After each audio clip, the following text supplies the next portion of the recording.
you ever get that feeling you put a lot of time, thought and effort into something and at first it feels right, but shortly after, not so much? Yeah, me too. This is how I feel with my setups. I'm always trying to make any space I work in comfortable, efficient, and generate as minimal friction to my everyday tasks, but without sacrificing any character. It's a hard job trying to balance this when you work, game, and produce videos all in the same space. If you're a returning visitor, you may have noticed that I've been moving things around again since my last setup video. My standing desk and 3D printing area have switched places, I've completely changed the printing space to incorporate a filming area, and I've introduced a couple of pieces of furniture to contain my poor spending habits. This seems to be a never-ending cycle, but despite the frustrations with forever being unhappy with what I put together, the process is something I really enjoy. This time around, I wanted to add something fresh like a coffee bar that also doubles up as a charging station for all of my batteries.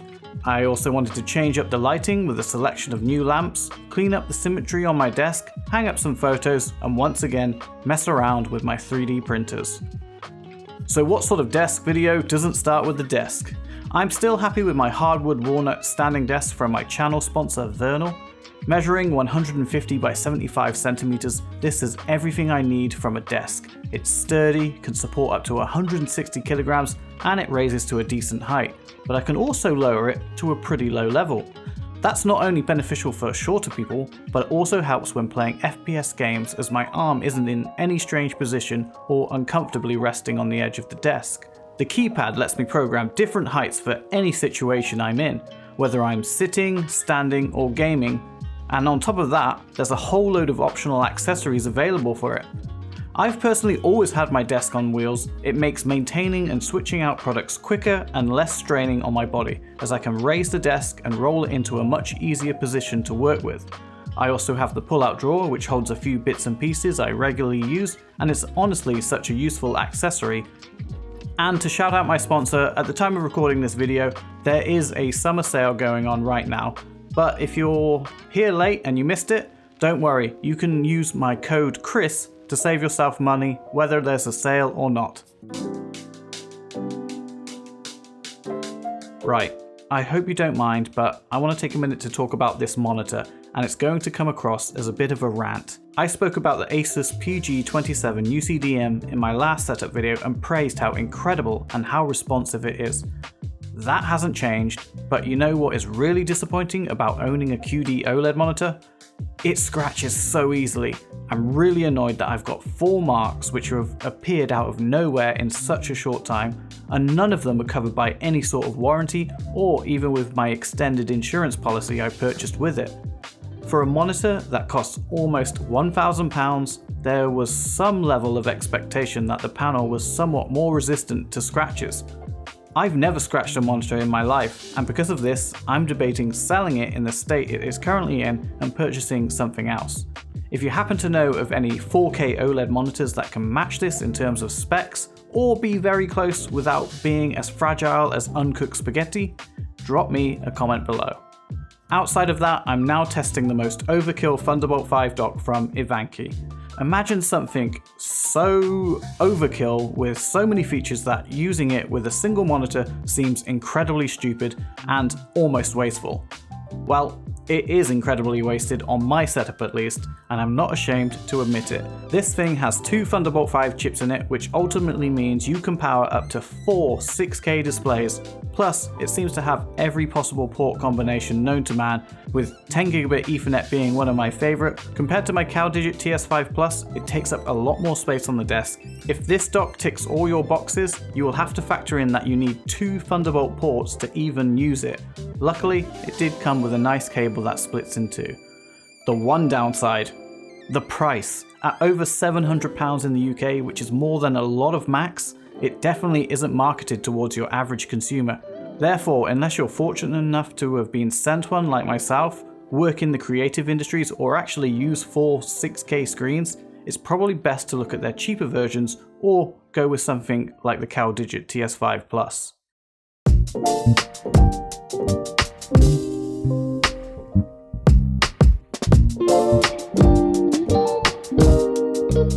Earlier, I mentioned that I picked up some new pieces of furniture. The first is this cupboard designed specifically for gaming consoles from a Japanese brand called Yamazaki.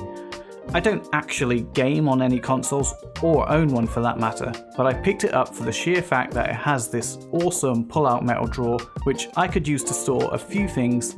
For instance, it's a great place to store my headphones when I'm not using them. It has slots for cables, so if I wanted to stick a USB charger in there, I could. It's also the place I currently hide away my network switch and power strip. I will warn you that it is a lot of money for what it is, and honestly, if I wasn't so trigger happy with my spending when I see something I like, I probably wouldn't have picked it up.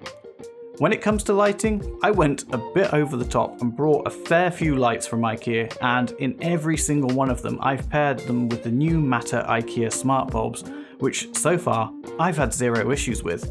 I've seen a lot online about how these can be unreliable and have serious connection issues, but I'm happy to report that I've suffered no such issues when connected directly to my HomePod Mini.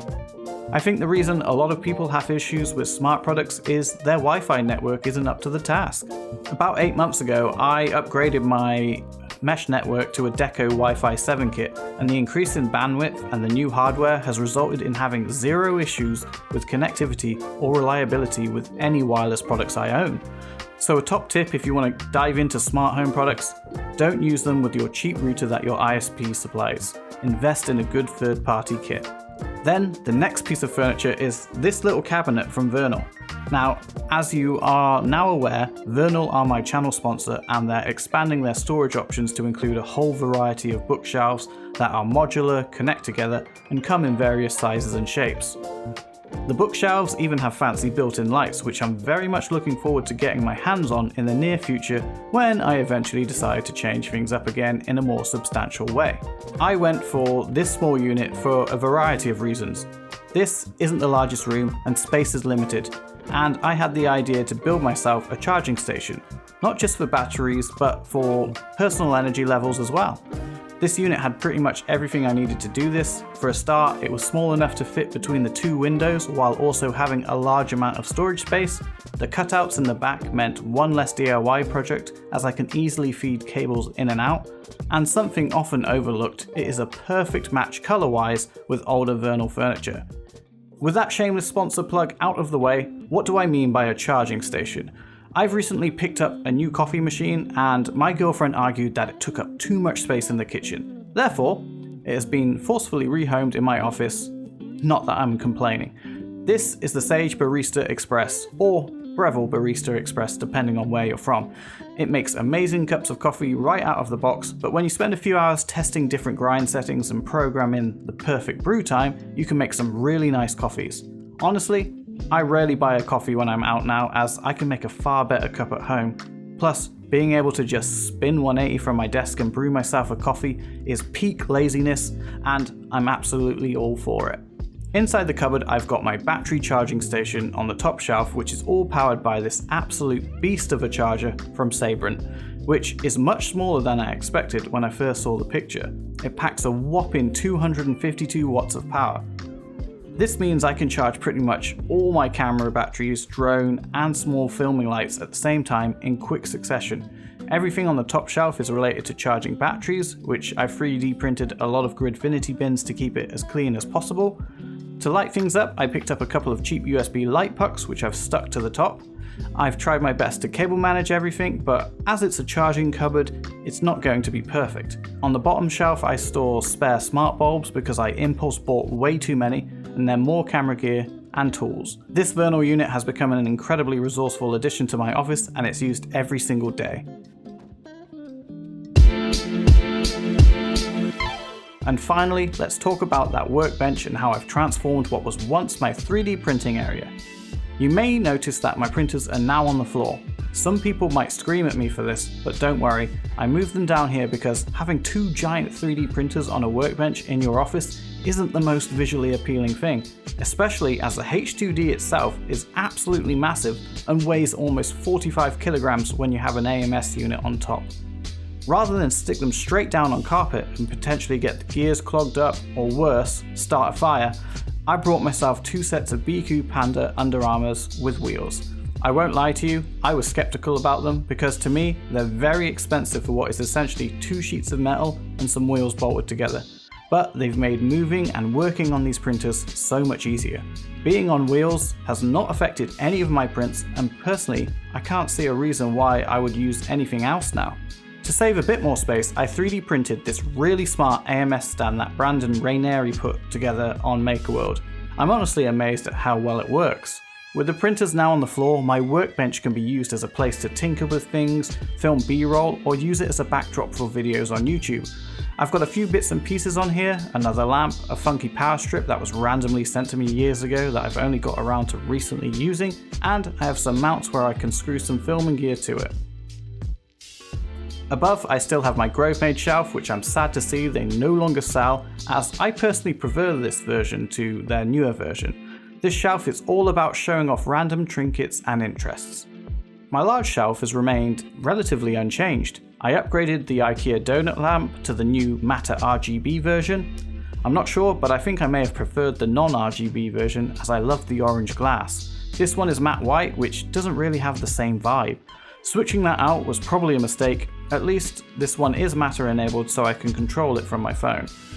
When it comes to finishing touches, I wanted to add some trinkets from my travels, interests, a few figures, and print a few photos to frame and hang on the wall. For the smaller prints, I actually picked up a Canon Selfie printer which lets me print 6x4 photos at home. The print quality is really good. It's not the cheapest way to print, as there are always online services that will do it for a fraction of the cost. This simply allows me to do it when I want with instant results. When it comes to the larger prints, I used a highly rated online printer company in the UK. These photos are to remind me of places I've been, the people in my life, and memories that are special to me. Oh, and of course, the reason why I work my day job and produce videos for YouTube, so I can once again buy Family Mart chicken. Thank you so much for watching my latest setup video. I kept this video a bit more brief as I didn't want to overload you with a list of products that would just overwhelm you and quite frankly bore you to death. So if you have seen anything in this video that you're wondering what it is or how I do something, drop a comment and ask. I always try to read and reply to as many comments as I can, and I'm always happy to help. Oh, and don't forget to check out Vernal and their sale. They're an awesome partner to work with and their products are even better. Use Chris at checkout for 6% off.